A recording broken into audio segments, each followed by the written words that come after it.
FutureLearn and Royal Holloway University presents Meet an Actor.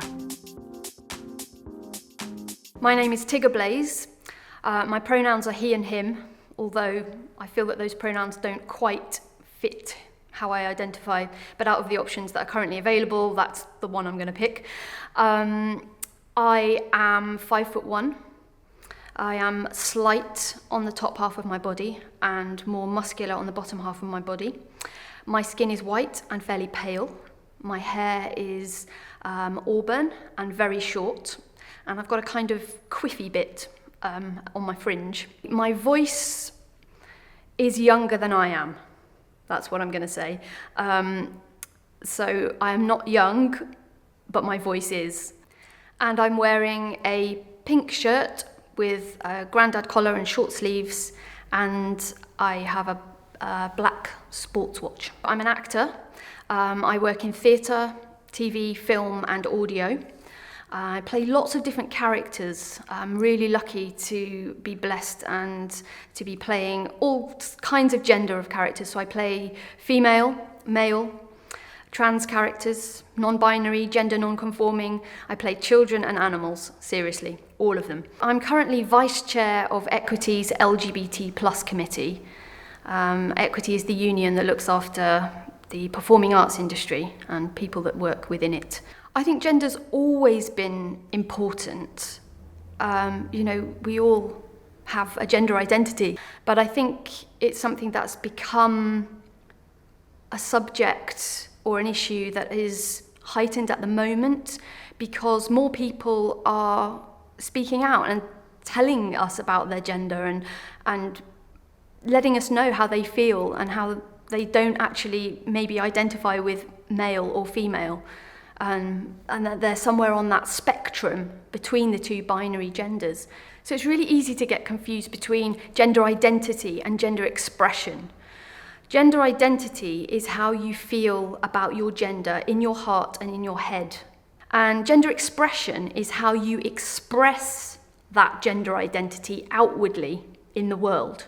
So it might be how you choose to dress, it might be a hairstyle, it may be mannerisms, behaviours. It's the kind of stuff that people see, it's the stuff on the outside. Because gender is something that we can see, something that we read in other people. So I think it's really important that audio describers take note of these sometimes quite subtle and sometimes not subtle visual clues about character and what their gender is, how their mannerisms or their costume or the way that they speak even is contributing to how you read their gender. I think where we're at now with gender as a society is that people are terrified sometimes to make a mistake, to get it wrong, to misread somebody's gender or to get a pronoun wrong or to forget their name and maybe use an old name. So I think it's really important that audio describers don't shy away from it. They can really help audiences to feel confident by contributing to that process and by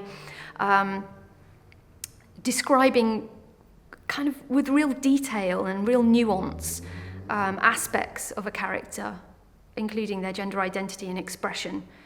And I think I'd say just don't be afraid of it. Don't be frightened to have a go and maybe speak to actors in advance and ask if you don't know, because that's perfectly acceptable to ask an actor about their character. I think that there are audiences out there who don't see themselves reflected back in art. I remember growing up and not seeing myself anywhere, so I didn't know that who I was could exist, if you know what I mean. And I think if audiences see gender non-conforming people, trans people, and those characters telling their stories and those details about their gender are being conveyed to them, they can live. Their stories are being told. And I think it's the duty of art to reflect our society.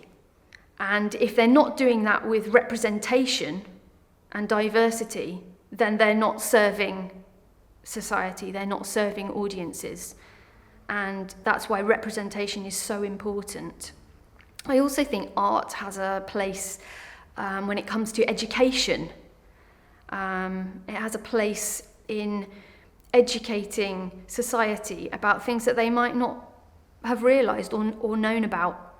And in this time when things are quite difficult for trans and non-binary people out there in the world, just reflecting those stories accurately and teaching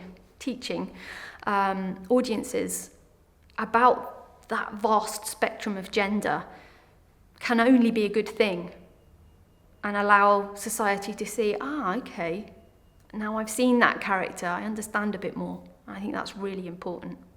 I would say to audio describers, please don't be frightened and don't shy away from addressing it and asking questions and being curious. Be brave and ask actors those questions about pronouns and gender identity of their character and how they can best serve the story by describing characters in wonderful, colourful detail. Royal Holloway University, supported by the Arts and Humanities Research Council and Vocalise.